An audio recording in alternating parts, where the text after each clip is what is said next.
Стало известно, что китайские власти открыли в Стамбуле организацию под названием «Общество уйгурских промышленников и предпринимателей», которая, судя по всему, будет вести подрывную деятельность против уйгурских организаций, борющихся за свободу Восточного Туркестана. Стоит особо отметить тот факт, что для этой организации Китай выделил $2 миллиона. Национальный союз турецкой молодежи в городе Люнен организовал конференцию, посвященную Восточному Туркестану.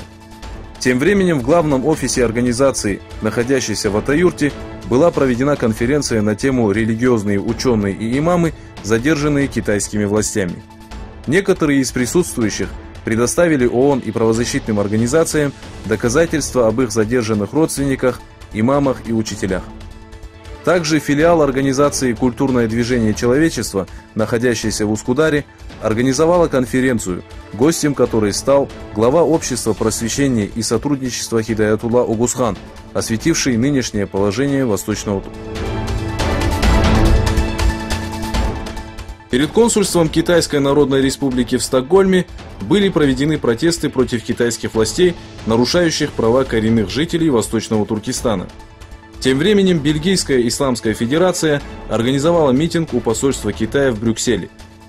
Также группа активистов и уйгурская диаспора, находящаяся в Стамбуле, собрались в районе Бейкоз и провели протесты против беззакония коммунистов в Восточном Туркестане.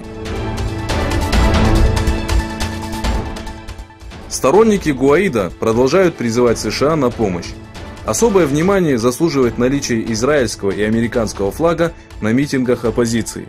В то время как народ Венесуэлы собирается в Каракасе с целью поддержать Николаса Мадуро и по случаю 20-летия революции Боливара, объявивший себя временным президентом лидер оппозиции, вместе со своими сторонниками проводит митинги в поддержку вмешательства США.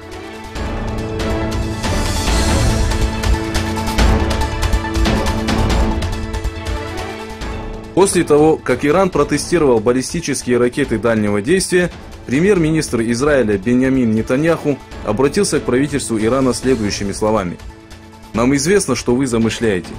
Мы будем использовать все возможности для обеспечения безопасности и гарантии будущего Израиля и продолжим принимать меры против Тегерана».